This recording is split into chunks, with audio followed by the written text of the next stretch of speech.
Sabe, aquela coisa de ter duas versões de você mesmo. Uma para sobreviver num lugar, outra para não parecer estranho no seu próprio canto. É como ter dois nomes, duas falas. Imagine agora você ser a única pessoa a ver um amigo de infância morrer, desarmado, pelas mãos de quem teoricamente deveria proteger. O que você faria? Falar pode ser a única chance de justiça, mas pode destruir tudo, sua segurança e a da sua família. Mas e se você se calar? Se você se calar, seria se afogar. Que escolha é essa? É sufocante só de pensar.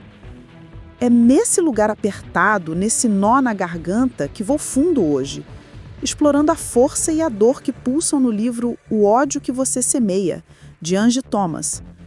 Um livro que é um soco no estômago, e não é ficção pura.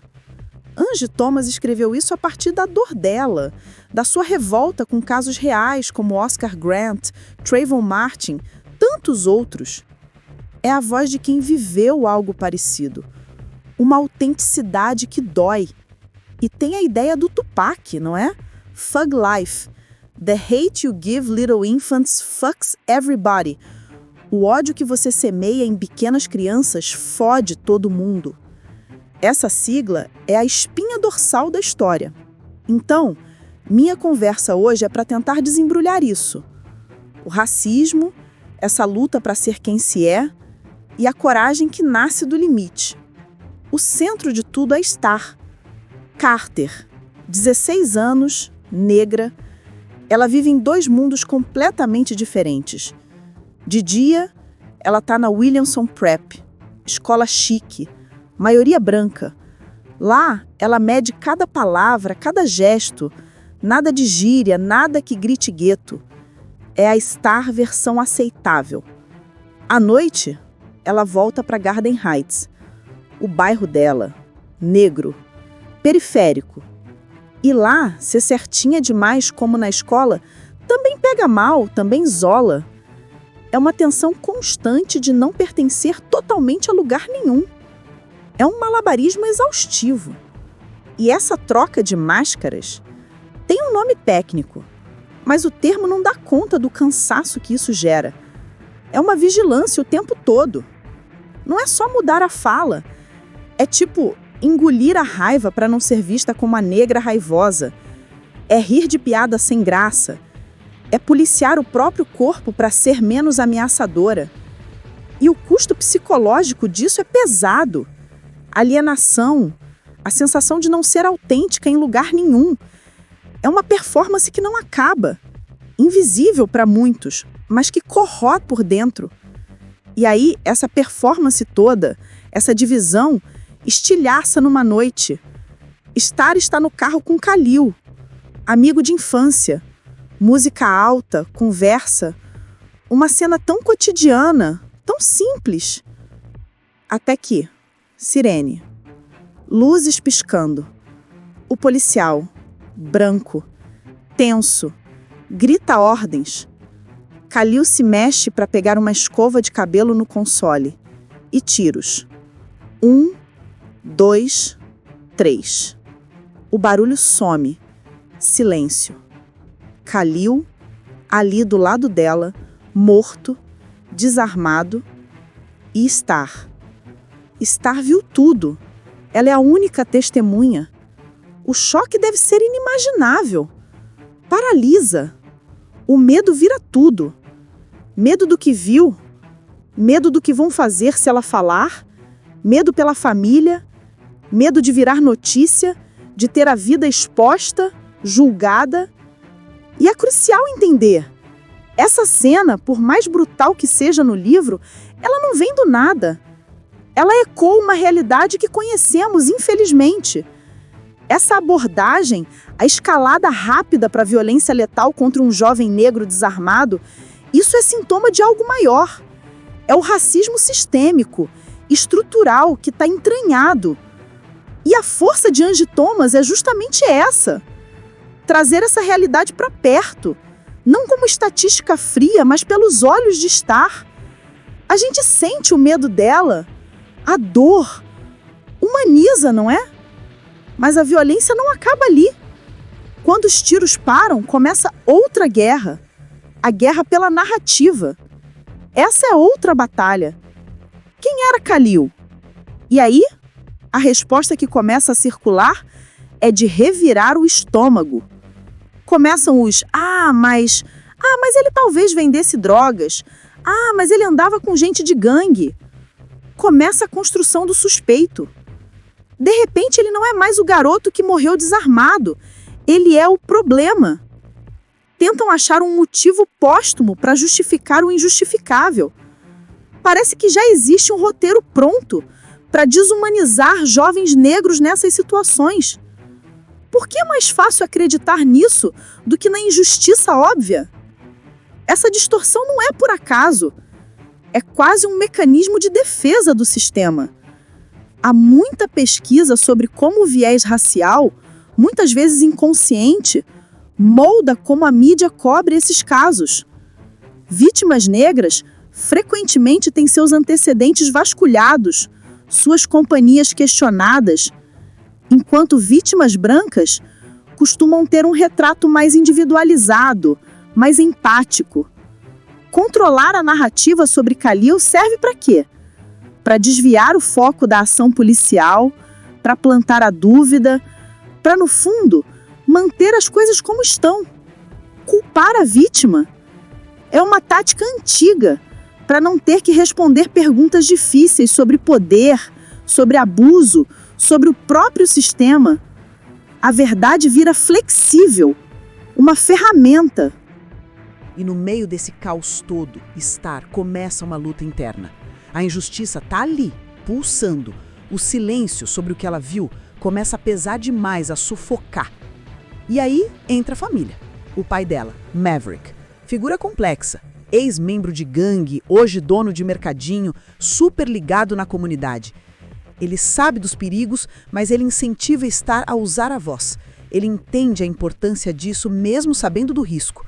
E a mãe Lisa está em preocupação constante. Esse apoio familiar é o chão dela. É o que lhe dá coragem para decidir falar, testemunhar e se levantar, mesmo morrendo de medo. É uma decisão enorme e que coloca ela num caminho novo, o do ativismo. Mas não é heroísmo de filme, é real. Tem ameaça, tem olhar torto na escola, tem amizade que racha, especialmente com os amigos brancos, que não conseguem ou não querem entender a dimensão do que aconteceu, a verdade dela. E a trajetória dela mostra bem isso, o quão complexo e custoso é testemunhar contra um sistema. A voz dela vira uma arma contra o silêncio, contra a narrativa oficial. Mas é uma arma que tem um coice. O sistema muitas vezes não quer ouvir. Exige-se coragem da vítima, mas oferece pouca proteção. O ativismo que nasce daí é um caminho árduo, muitas vezes solitário. Ela não está lutando só por Khalil, está lutando contra algo muito maior, muito mais antigo, um Golias invisível. E o preço de falar é altíssimo. Mas e o preço de ficar calado? Bom, a história mostra que é a perpetuação de tudo isso. E aí a gente volta para o Tupac, para o título. O ódio que você semeia em pequenos infantes fode todo mundo. Thug Life. O livro deixa isso muito claro. Não é só sobre gangue, é sobre o sistema. O ódio, o racismo, a pobreza, a falta de chance, a violência policial. Isso é a semente plantada todo dia na vida dessa garotada. O livro quebra aquela ideia de que a violência no bairro é uma coisa e a violência da polícia é outra. São lados da mesma moeda. São frutos da mesma raiz podre. O ódio que o sistema semeia, a negligência, a discriminação, cria um terreno fértil para a violência interna das gangues, que para alguns vira a única forma de ter algum poder, algum respeito. E ao mesmo tempo, esse mesmo sistema usa essa violência interna para justificar a violência externa policial, ignorando que ele mesmo ajudou a criar as condições para isso. É um ciclo, o espelho distorcido do outro. E as duas violências, a de dentro e a de fora, estão ligadas por essa raiz comum, do racismo, da desigualdade. E as duas, bom, como disse Tupac, fodem todo mundo. É trágico perceber essa conexão. É um cenário pesado e o livro não alivia. Acontece que, no fundo, A gente já meio que espera, mas dói igual. O júri decide não indiciar o policial. A impunidade, a justiça falha, o sistema se protege. E aí, Garden Heights explode. Protestos, raiva acumulada, vira um barril de pólvora. Mas mesmo no meio desse caos, mesmo com a dor da impunidade, a história não acaba só em escuridão. Tem umas luzes ali. Uma esperança teimosa, talvez. Não é uma esperança fácil, mas existe. A gente vê Star, aquela menina que quase se anulava no começo, encontrar uma firmeza, uma voz que não vai mais se calar. O crescimento dela é notável. E a comunidade também.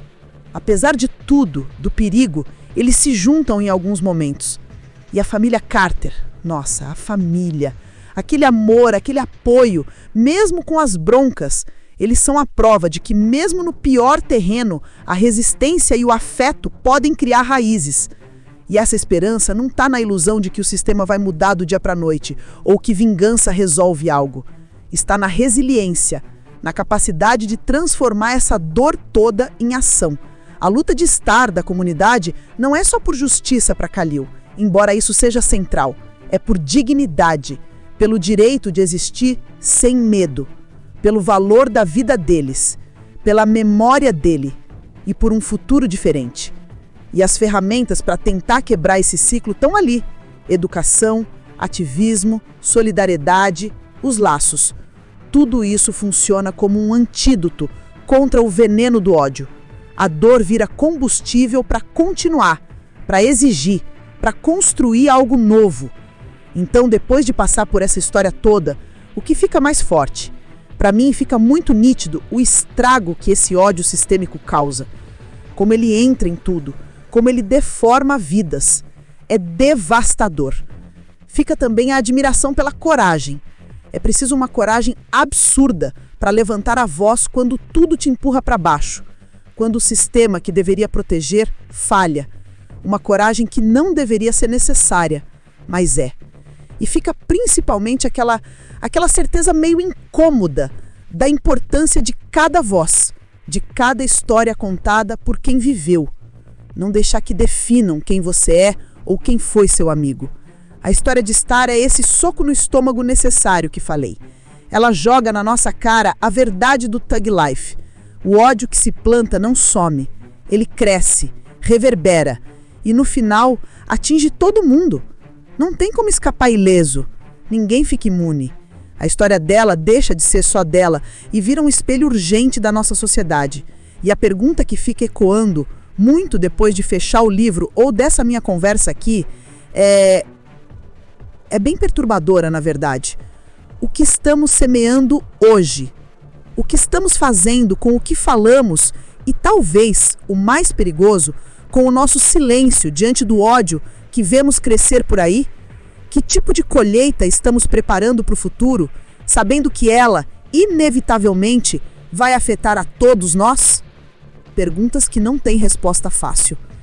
Só um lembrete é que a indiferença também planta alguma coisa. E que o futuro depende e muito do que escolhemos semear agora.